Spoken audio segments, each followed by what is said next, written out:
choix. Tu comprends un peu la différence? C'est-à-dire que pour faire la différence, pour marquer la différence entre les enfants du ciel et les enfants de la terre, les enfants qui sont vraiment spécifiques et tout ça, voilà, c'est pour que tu vois un peu. Et donc, du coup, tu vas le voir chasser les démons, en signe que même si on te mentait n'importe comment, voici, regarde, le voilà chasser les démons.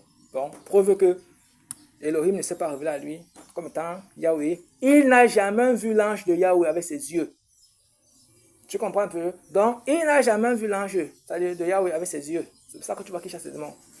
Maintenant, on peut aller expliquer ça dans le Tana pour que tu comprennes bien de quoi il est question dans les softines, non pas les softines,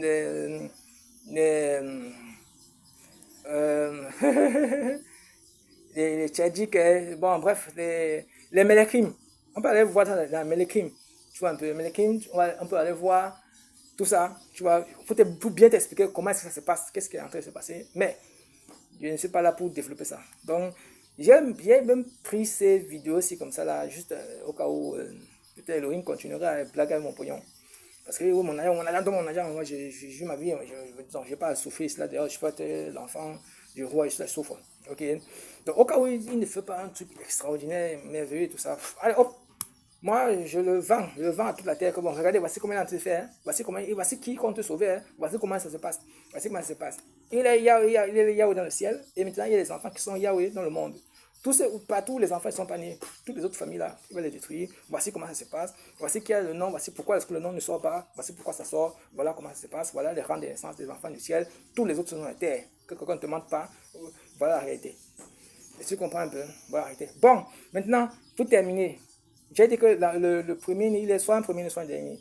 Mais important, il n'est pas dans la naissance de Yahweh, c'est-à-dire que les enfants du Créateur, il n'est pas un tout premier-né. C'est-à-dire que, c'est curieux parce que j'aurais dû dire ça avant, mais j'ai dit ça là maintenant vers la fin de ma vidéo. Il n'est pas un tout premier-né. C'est-à-dire que si tu es le seul, le tout premier-né que je suis, je suis au-dessus de tout le monde, tu mens. Toi, tu es un homme de la terre, tu es un homme animal. Tu ne viens pas du ciel, qu'on ne te mente pas. Parce que tu es tout premier. Il n'y a personne dessus de ta tête. Ni du côté de ta mère, ni du côté de ton père. Personne au-dessus de ta tête. Toi, tu viens de la terre. Tu ne viens pas du ciel. La preuve, Yahweh ne te parle pas. Si tu entends un bruit là-bas, le bruit ne te dit pas qu'il est Yahweh. Ça ne sort pas. C'est très important. Donc, la manière dont Yahweh, le premier-né, arrive, c'est toujours dans des voies un peu amusantes. Un peu comme, tu vois, c'est Isaac. Isaac qui a le nom Yahweh. Qui a le nom, ça dit que voici l'enfant du Créateur. Voici l'enfant du Créateur. Maintenant, mais il n'est pas venu. Il est premier-né que l'autre Abraham va avoir avec Sarah. Mais il n'est pas premier-né d'Abraham. Le premier-né d'Abraham, c'est Ismaël. Et Ismaël que tu vois là, qui est premier-né là, boum, lui, il est la Béma. C'est-à-dire que ça va l'homme animal là-bas. Ne te dérange pas parce qu'il est tout premier. Il n'y a personne en haut. Il n'y a personne en haut. Non, non, non, non. Tu es tout premier comme ça. Non, non. Ça, toi, tu es l'homme animal. Toi, tu es l'homme animal. Tu es un menteur. Tu es un menteur. Donc, voilà. Voilà le truc. Et tu vas voir que partout, tu vois que même Joseph, fils de Jacob.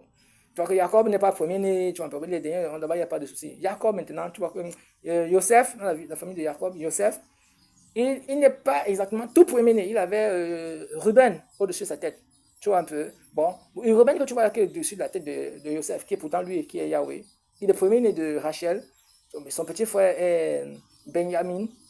Mais, tu vois un peu, il n'est pas tout premier-né en haut. Il n'est pas au-dessus de tout le monde. Tu suis un peu l'histoire. Là, parce que l'autre là, le Ruben là que tu vois là, c'est l'homme animal, c'est l'homme de la terre. Il n'a pas sa place dans le ciel. Et même si, et dans l'Apocalypse, on te montre même un truc amusant. Quand on veut parler des autres frères de Joseph, on te dit, ouais, il y a quelque chose comme la cité, machin, truc. Et puis on dit ça, on va sur la terre. Parce que ça passe à place là-bas. Bon. Tu vois un peu les caractéristiques du premier-né. Ok? Le premier-né, ça dit qu'il vient toujours dans une famille où il y a de la polygamie. Il y a une famille où il y a la polygamie, il y a des mélanges. Le papa a fait des enfants avec plusieurs enfants, avec plusieurs femmes. Tu vois un peu? Voilà. C'est un peu comme ça là que c'est dans cette situation-là que le premier-né arrive. Le premier-né, il arrive premier-né. Et c'est toujours dans une situation mêlée que le gars arrive premier-né. Qu'il n'est jamais dans une situation stable où j'ai une seule famille. Non. Ça, c'est la particularité du premier-né. Quand Yahweh arrive là-bas. Tu comprends un peu? C'est la particularité de ça. C'est-à-dire que ce n'est pas là où le père est uni à une seule femme qu'il est premier. Non, l'autre là, hors de question. hors de question, ça ne se produit jamais.